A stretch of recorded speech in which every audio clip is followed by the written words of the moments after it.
Muy bien.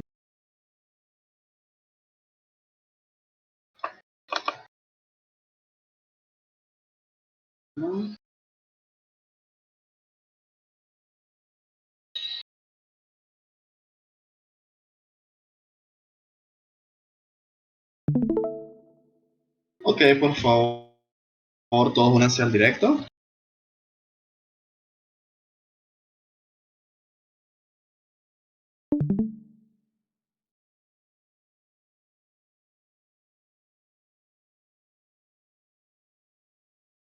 Ok, si sigue escuchando la voz con normalidad, ¿cierto? Ningún tipo de inconveniente hasta el momento. Por favor, confirma.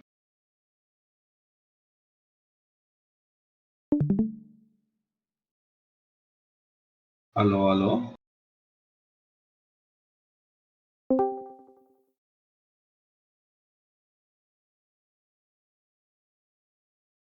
Por favor, confirmen que me están escuchando y que se escucha con fluidez una vez empezado el directo.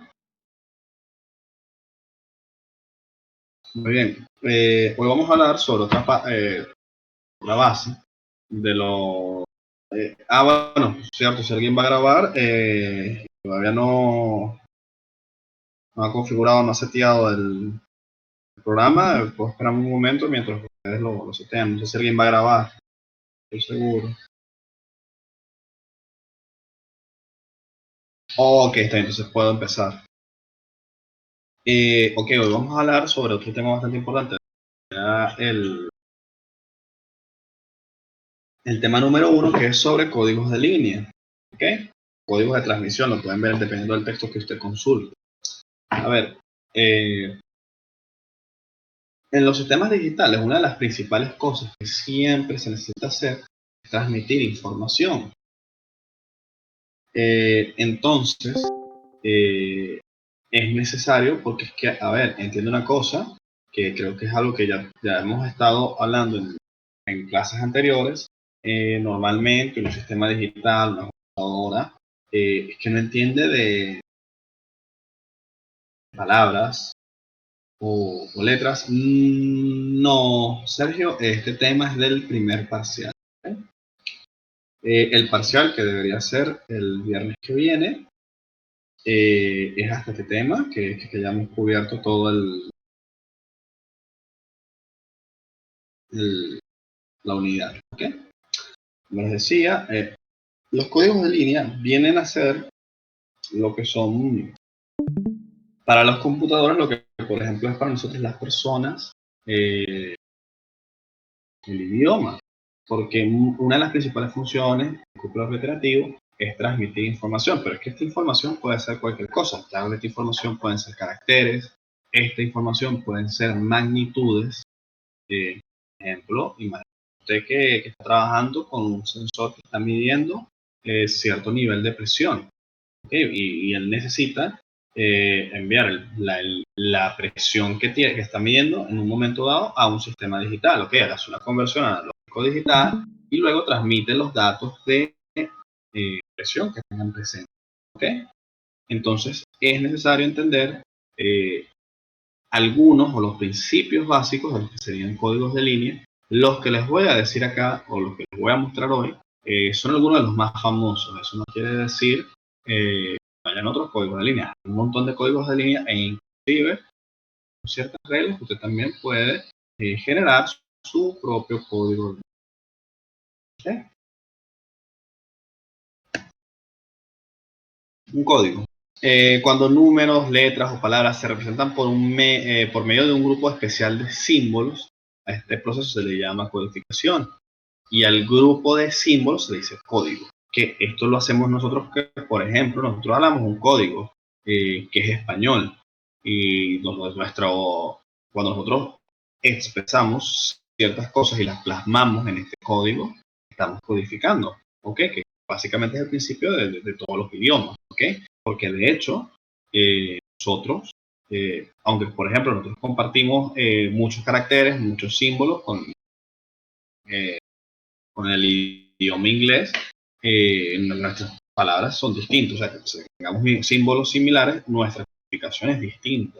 ¿Okay? Entonces, viéndolo desde un punto de vista muy grosso, básicamente es tomar cantidad de símbolos pertinente y con ellos ir armando un lenguaje. En este caso, este lenguaje lo llamamos código. Estos podemos encontrarlos en muchos hábitos y aplicaciones que van desde el código Morse. En este caso, los símbolos son rayas y puntos que los asociábamos con sonidos, ¿ok? Hasta el lenguaje propiamente como el alfabeto fonético, que es lo que nosotros hablamos en este momento, en este caso el español. También, por ejemplo, hay códigos que son visuales, que no tienen que ver con letras, sino que, por ejemplo, en el caso de la navegación se utilizan códigos por banderas, porque evidentemente cuando empezaron las navegaciones era muy difícil, no tenían la facilidad de comunicarse por sonido como lo tenemos ahora, entonces utilizaban banderas. Todo este tipo de señalizaciones son, en el caso de los sistemas digitales, los códigos son una manera de representar una magnitud o carácter a través de una agrupación binaria. ¿Okay? Es decir, vamos a agarrar, por ejemplo, una trama, las seguidillas de unos y ceros, y esa seguidilla de unos y ceros va a representar información que puede ser transmitida, puede ser recibida, y en base a esa información, que es lo que hace un sistema digital, tomar una decisión que se va a ver reflejado en una acción del sistema que estemos trabajando, porque, a ver, la mayoría de las veces los sistemas digitales decisiones a partir de información, que es como lo haría cualquier otra persona. De hecho, este principio de razonamiento es donde nacen los autómatas. ¿Okay? Primero, uno de los más difundidos, uno de los más tradicionales, el código decimal codificado a binario. Este código de líneas se obtiene al separar cada dígito de una cifra decimal en un cuarteto, y las indicaciones de su cuarteto vienen dadas por su número en binario. Por ejemplo, fíjense que nosotros tenemos acá el número 81. ¿Ok? Entonces, el 1 me representa cuarteto y el 8 me representa otro cuarteto. Y ese cuarteto, cada cuarteto va a ser el equivalente en binario de dicho número. En este caso, el 1, 0, 0, 1, y el 8 sería 1, 0, 0, 0.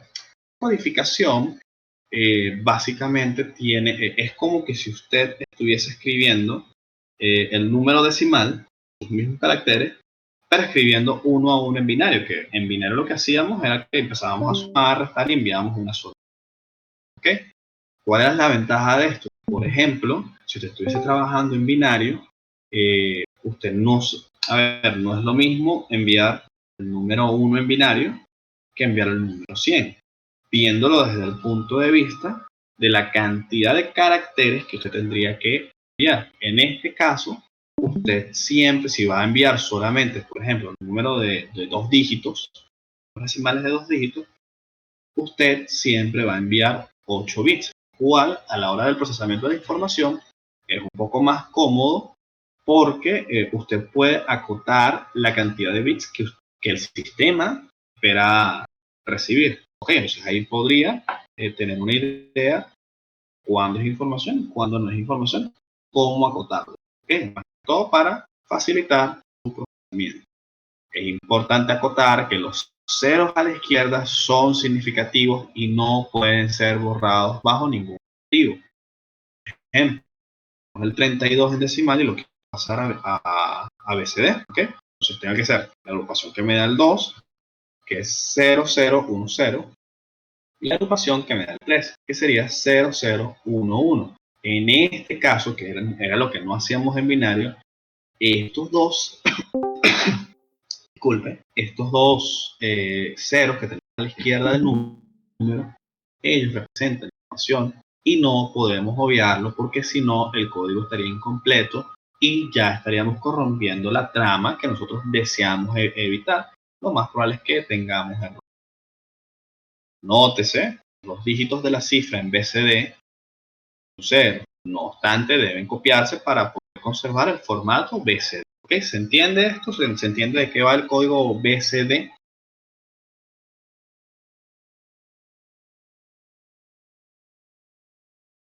Sí, profe, calidad. Ok, si hay algún otro tipo de duda, si no continuemos, a ver, Muy utilizado sobre todo porque hay codificadores que podrían investigarlo, que son codificadores de BCD a 7 segmentos. Un display de 7 segmentos, pues, que todos los hemos visto, básicamente es tenían esto que donde se reflejan el número, el dígito que usted quiere mostrar, en una serie de LEDs, que por ejemplo, estoy seguro que todo el que tenga microondas, el 90% son 7 segmentos, que son esas pequeñas pantallitas luminosas. Vamos al finalizar la clase, yo les digo exactamente de lo que estoy hablando, pero es muy utilizado para eso. Posteriormente también está otro que es muy canónico, que es el código de exceso 3. El código de exceso 3 se relaciona con el código USB en cuanto a la construcción del código, donde cada dígito decimal será representado por un cuarteto. No obstante, este presenta una ventaja en cuanto a la detección de errores. ¿Qué sucede? El código de exceso 3 usted lo hace al sumarle 3 a la combinación binaria con la cual usted los trabajaría en decimal, ¿ok? Entonces, si yo quisiera representar el 1, en vez de poner 1, sería 1 más 3. Me quedaría como 4, ¿ok? Y el 8 me debería quedar como 11. En este caso, yo tengo acá el 11. ¿Cuál es la principal herramienta para detección de errores? Es que no existe la combinación 0, 0, 0, 0. Por lo que se puede diferenciar cuando sale el canal a cuando estamos enviando un 0 por sistema. A ver, vámonos al caso de BCD. Imagínese usted que está diseñando un sistema que piensa recibir esta información. Por ejemplo, esta información podría ser presión diferencial. ¿Okay? La presión. ¿Cómo podría este sistema que va a recibir esa presión diferenciar cuando la presión haya sido 0 PSI? Decir algo que de hecho tiene que ser 0, o sea que le vamos a enviar 8 ceros.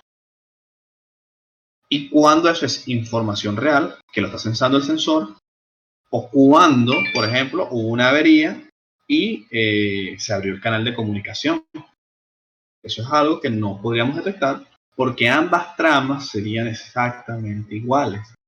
En caso de exceso 3, eso no sucede porque fíjense que para enviar, por ejemplo, una presión de 0 PSI, 00, sería 0011 y 0011. Si el sistema que está recibiendo el, la información, la trama que nosotros queremos enviar, empieza a recibir solamente ceros, ya usted podría decidir que esa información que usted está recibiendo es información errada y que hay un error en el sistema, ya sea un problema con el transmisor, que se haya roto la línea de transmisión o el vínculo de transmisión que está transmitiendo, que por consiguiente esa data no es real y podría tomar decisiones más adecuadas, porque si estuviesen trabajando en BCD, usted tomaría las decisiones, o el sistema digital tomaría las decisiones como si estuviese trabajando en 0 PSI.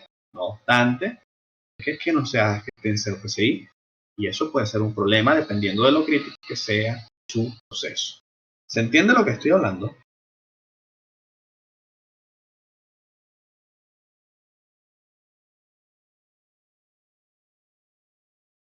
Ok, no todos a la vez.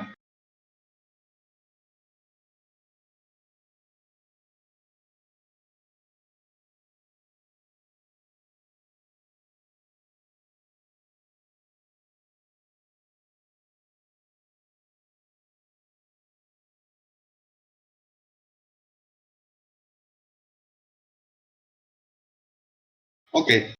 Eh, el exceso 3 se construye a partir de que a la combinación binaria que representa cada dígito le vamos a sumar 3. Por ejemplo, al 1 le va a sumar 3 y la representación binaria va a ser lo que representaríamos binario con 4. ¿Ok? Pero estamos trabajando en exceso 3. Y el 8 le sumaríamos 3 para poder hacer la representación binaria del más 3. Sería 11. ¿Se entiende cómo se construye el código, Rubén?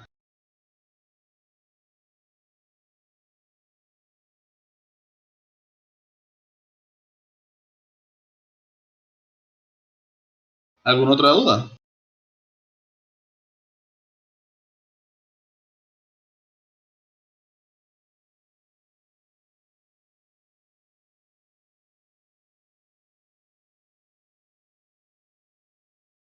Ok, entonces, y otra cosa, aunque vamos a ver qué dice Ricardo. Ok, está bien.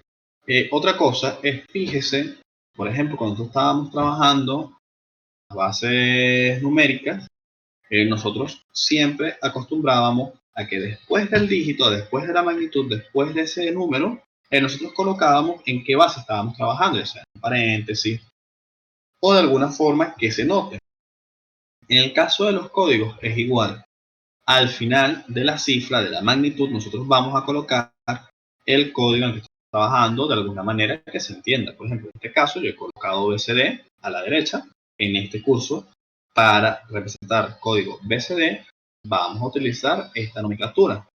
Para el exceso 3 he puesto E3, la abreviatura de exceso.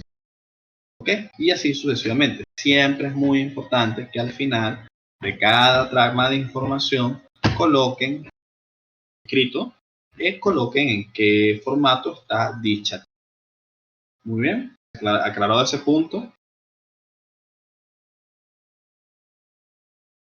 Vamos con el código Gray. Bueno, es que el código Gray se encarga de ser un código de mínimo cambio posible en la agrupación. Se debe a que así se podrá asegurar de que el procesamiento de algunos sistemas digitales sumamente lentos sea más eficiente. Esto se logra variando de un valor a otro un único bit, siempre y cuando no retornemos a un código anterior. En este caso lo acotaremos solamente hasta el 9. Hasta el 9. No obstante, algunas aplicaciones del mismo no están acotadas. Es decir, en este caso nosotros vamos a acotar hasta el 9 y vamos a seguir con la regla de que vamos a representar cada dígito como un cuarteto. ¿Qué sucede? Esta es más o menos la historia. Este fue uno de los primeros códigos que se utilizaron.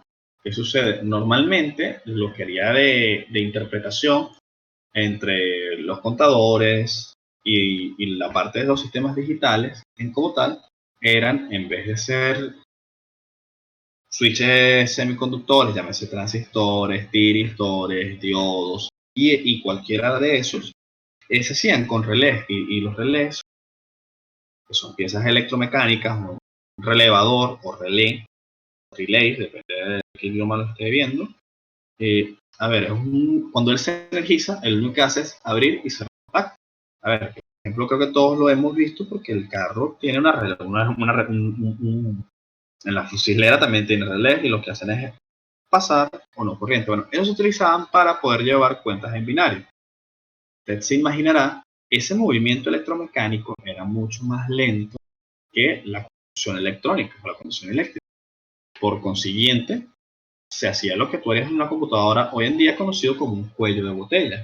Porque tú puedes tener conducción de manera muy rápida, pero si lo que te está haciendo la interfaz para poder adquirir esos datos es lento, vas a procesar a la velocidad más lenta.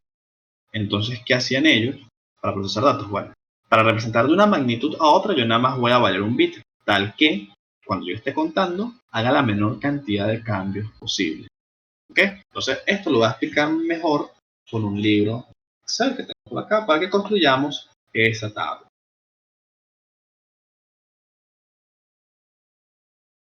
¿Ok? ¿Se ve bien el libro de Excel o hago más zoom? ¿Se ve bien?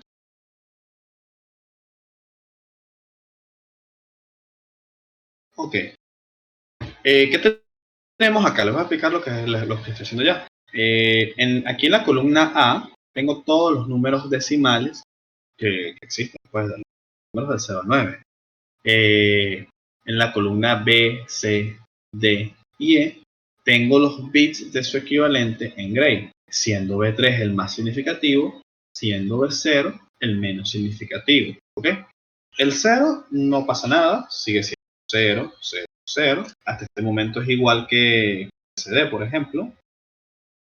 Acá, mejor. El 1 sigue siendo 0, 0, 0, 1. En este momento no ha cambiado. ¿Qué sucede? En BCD sería 0, 0, 1, 0. Pero fíjense algo, esto que está acá es incorrecto. ¿Por qué? Porque la regla memotécnica me dice que yo debo variar un único bit a la vez. Fíjense que de 0, de 1 a 2, pasó de 1 a 0. y que B1 pasó de 0 a 1. Es decir, acabo de variar 2 bits a la vez. Como yo les estoy diciendo que lo que quiero siempre en un conteo es variar un único bit a la vez, esto no me sirve. Porque como les dije, necesito variar un único bit a la vez. En este caso, quedaría así, porque fíjense que en este caso B0 es constante y el que varió fue B1. ¿Se entiende más o menos esta regla memotécnica del código Gray?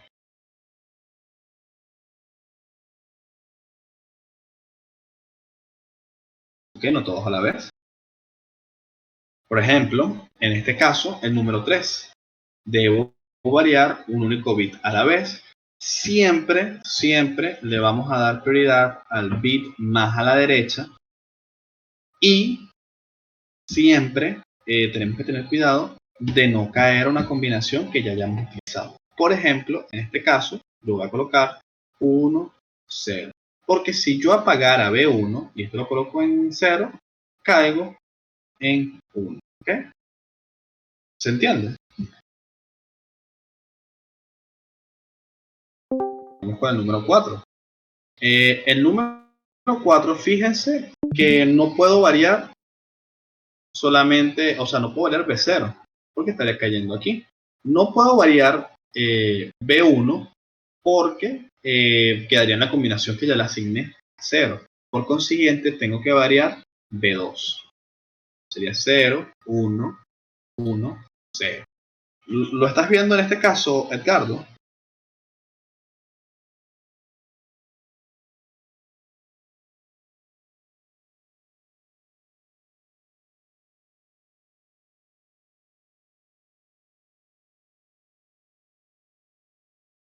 Esto ya es un poquito más memotécnico, es empezar a jugar con los bits. Vamos a seguirla llenando para ver si lo vamos a entender mejor. Fíjense que en este caso ahora, de 4 a 5, más a la derecha, Rubén, siempre más a la derecha, siempre y cuando no caigamos en una combinación que ya hayamos utilizado. ¿Ok? Es decir, del 0 al 9 no podemos repetir combinación.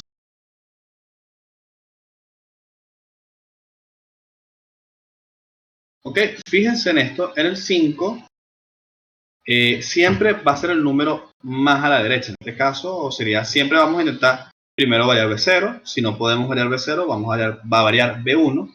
Si no podemos variar B1, vamos a variar B2. Y si no nos queda de otra, variamos B3. ¿Ok? Siempre de derecha a izquierda. Vamos con el 5. Fíjense que en este caso sí puedo variar B0. Porque 0, 1, 1, 1 es una combinación que no he utilizado. ¿Ok?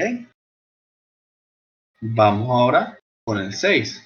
Fíjense que si yo variara B0 y la coloco en 0, vuelvo a la combinación que ya le asigné a 4. No puedo hacer eso. Tengo que variar B1.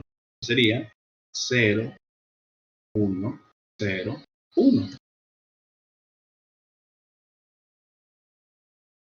Para 6.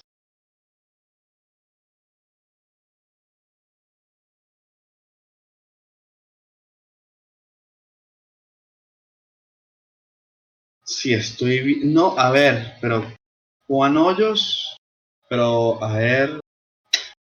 Juan, recuerda... Ya lo viste, Juan. O sea, ya viste por qué no puedo colocar el 1 al principio todavía. Porque siempre vamos a darle prioridad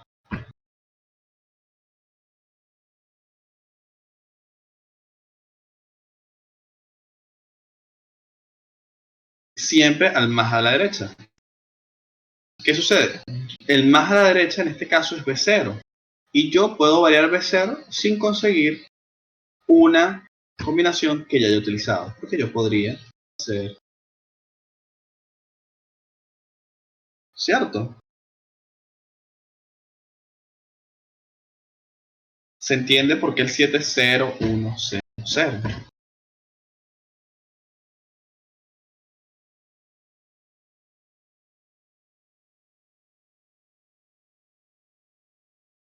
Vamos con el 8. A ver, yo no puedo variar B0 y dejar todo lo demás igual, porque voy a hacer la combinación que hice para 6. No puedo variar B1, ¿por qué? Porque estaría utilizando la combinación que yo utilicé para 4. No puedo variar B2 porque estaría utilizando la combinación que utilicé para 0. Por consiguiente, por descarte, tengo que variar B3. 1, 1, 0, 0. Y finalmente, para 9 sería 1, 1, 0, 1. ¿Se entendió?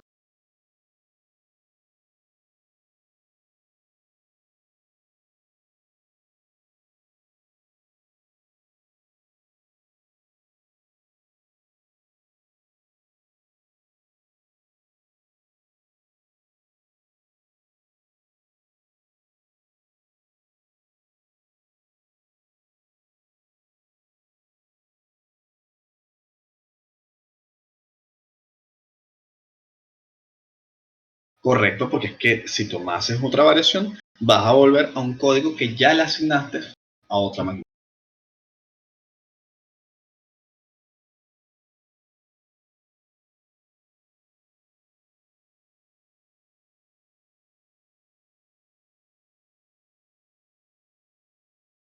Esto es muy memotécnico, es cuestión de que ustedes lo vayan analizando, lo vayan practicando y ya después surge. Muy bien, podemos continuar entonces.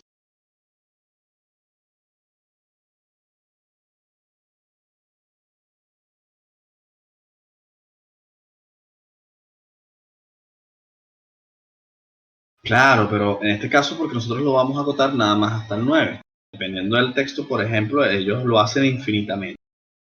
En este caso y para este curso lo vamos a trabajar solamente hasta el 9.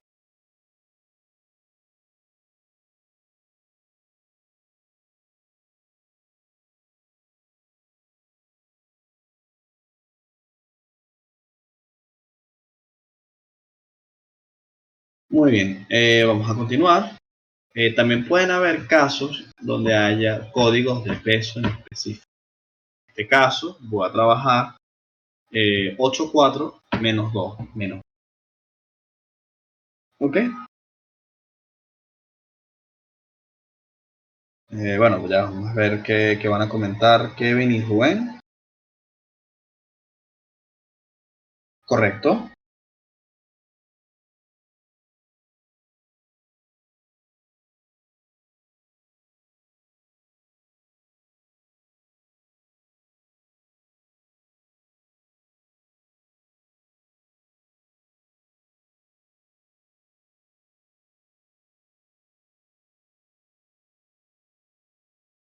Correcto, Rubén.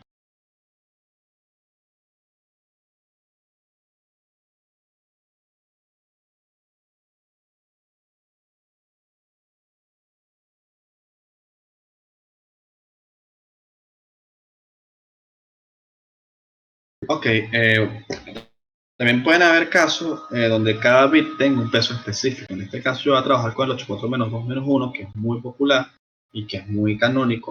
Pero por ejemplo, ustedes podrían trabajar con un código donde los pesos signifiquen, qué sé yo, ángulo, que signifiquen presión, que signifiquen altura. Todo eso tendrían que codificar ustedes. En este caso vamos a hablar con un trabajo o un código que tiene que ver con la operación 84 menos 2 menos 2. En este caso también existen también códigos que determinan directamente el tamaño de la agrupación y el peso aritmético del mismo, para indicar cualquier magnitud siempre y cuando se puedan presentar de manera continua el intervalo sin salto. Podríamos representar ángulos, temperaturas, entre otras cosas. En el caso del 84 menos 2 menos 1, se tiene un cuarteto que se debe conformar con la agrupación para que cada dígito sea representado por la suma de todos los pesos. Por ejemplo, con el 81. Con el 8 no hay mucho problema porque sigue siendo 8 nada más y todo lo demás queda en 0. Pero fíjense el 1. Para hacer el 1, bajo este peso específico sería 4 menos 2 menos 1. Es decir, 4 menos 3 me da 1. Porque eso es lo que me dice el código. Esto es algo súper intuitivo porque hasta el nombre te lo dice. ¿Se entiende? ¿Aló?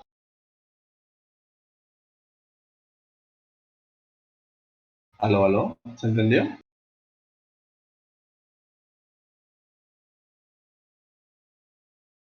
O sea, en este caso, usted puede, por ejemplo, tener un código donde cada bit representa una magnitud específica. Puede ser que no necesariamente es 8, 4, 2 y 1, no es el binario más 3, sino que el código te dice directamente cuánto vale ese bit. Por ejemplo, podrían ser ángulos, alturas, pesos. En este caso voy a trabajar con uno que se llama 84 menos 2 menos 1.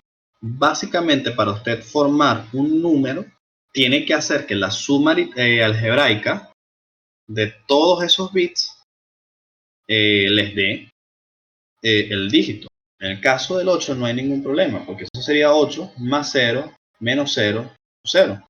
Pero en el caso del 1, para yo obtener un 1 acá, es que yo no tengo un 1 acá, porque tengo es menos 1 y menos 2. Pero ¿qué sucede? 4 menos 2 es 2, y 2 menos 1 es 1. Es por eso que sería 0, 1, 1, 1, porque vamos encendiendo los bits que necesitemos para poder representar la magnitud que deseemos. ¿Se entiende ahora?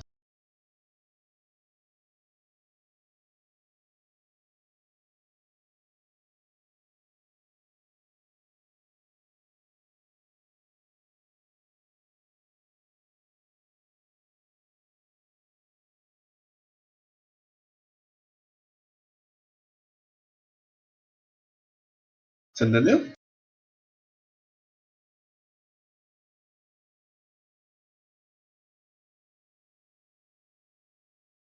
Dependiendo, o sea, siempre tienes, por ejemplo, si yo quisiera representar el número 2, eso sería 4 menos 2 y apago el 1 y apago el 8. Si yo quisiera representar el número 9, tendría que hacer 8 más 4 son 12. 12 menos 3, 9. Siempre tienen que hacer que esta suma, que sería 8 más 4 más 2, menos 2 menos 1, les dé el número que ustedes quieran representar. ¿Ok? Por ejemplo, si quisiera representar el número 3, sería 0 en el 8, 1 en el 4, 0 en el menos 2, 1 en el menos 1. Entonces quedaría 4 menos 1, que le da 3. Si quisiera representar el número 3.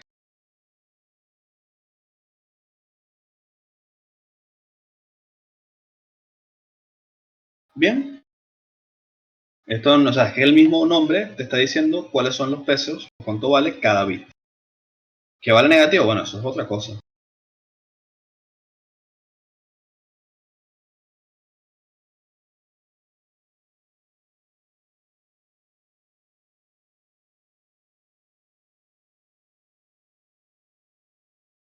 Y finalmente, que esto ya es un poco más de cultura general, porque no le haya sentido, esto, o sea, se aprende a letra, es el código ASCII. El código ASCII es básicamente la traducción negativo. Como en el caso de eso negativo, no entiendo, Kevin.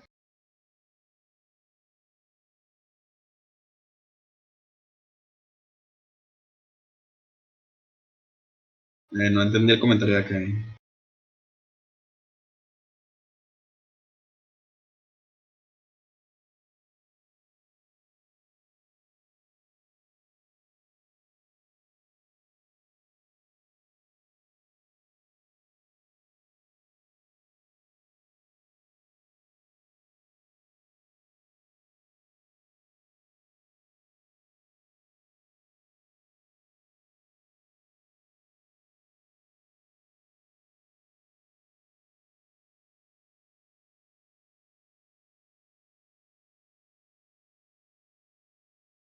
Al menos que sea negativo. No, que sea negativo, o sea, que el peso de los dos primeros bits sea negativo es otra cosa. Pero normalmente aquí no vamos a representar números negativos. ¿Ok? Ese es el comentario que intenté hacer, si no mal recuerdo. Ok, entonces el código ASCII les está diciendo que es el que utilizamos, porque, a ver, cada vez que usted está en su computadora y usted presiona una tecla, es que la computadora no entiende de la letra directamente. Que ella le asignó una codificación, una seguidilla, una trama, para poder entender que después tiene que reflejar en la pantalla o en un sitio ese carácter. El código ASCII utiliza 7 bits para representar los caracteres, aunque inicialmente empleaba un bit adicional, un bit de paridad, que se usaba para detectar errores en la transmisión. A menudo se llama incorrectamente ASCII a varios códigos de 8 caracteres, de 8 bits, perdón, de caracteres de 8 bits que extienden al ASCII, con caracteres propios de idiomas distintos al inglés, como el estándar. ASCII fue publicado por primera vez en el 67 y fue actualizado por última vez en el 86. En la actualidad se define códigos para 32 caracteres no imprimibles, cuales de la mayoría son caracteres de control que tienen efecto sobre cómo se procesa el texto, más otros 95 caracteres imprimibles que se les asigna en la numeración, empezando por el carácter de espacio.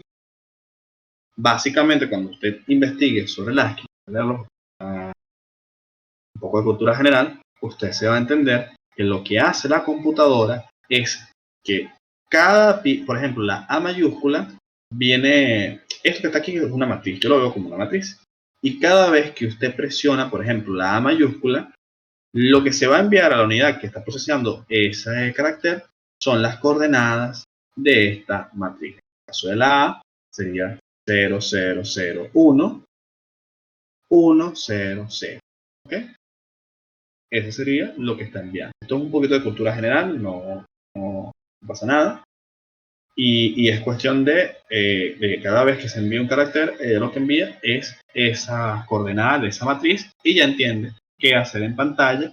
O también puede ser uno de los comandos que no se imprimen por pantalla, pero que ayudan a procesar el texto, ya sea borrar, escape, salto de página, shift mayús, todo eso.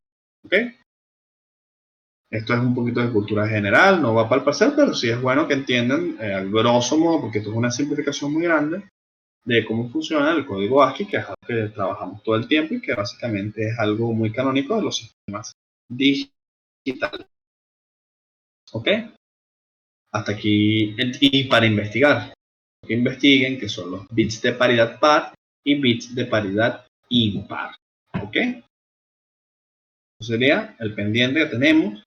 Y el parcial sería el viernes que viene. Les recuerdo, por favor, confirmen todos que estén sin novedades en el aula virtual para poder, porque ya el lunes va a comenzar lo que sería una serie de actividades, una serie de asignaciones. En este caso van a ser las asignaciones relativas al primer corte, al primer parcial, y sería bueno que primero que lo hagan antes del parcial, porque la práctica, y que eso es una nota acumulativa, entonces no la pierda por perderlo. ¿Ok? Entonces, por favor, todos confirmen que tienen el aula virtual sin ningún tipo de novedad. Si tiene algún tipo de novedad, por favor, el lunes, sí, Rubén, si tiene algún tipo de novedad, por favor, comuníquelo con tiempo. Sí, hasta los momentos, porque creo que no ha habido ningún tipo de novedad con el aula virtual, será montado el parcial en Acrópolis. En cuanto a la dinámica del parcial,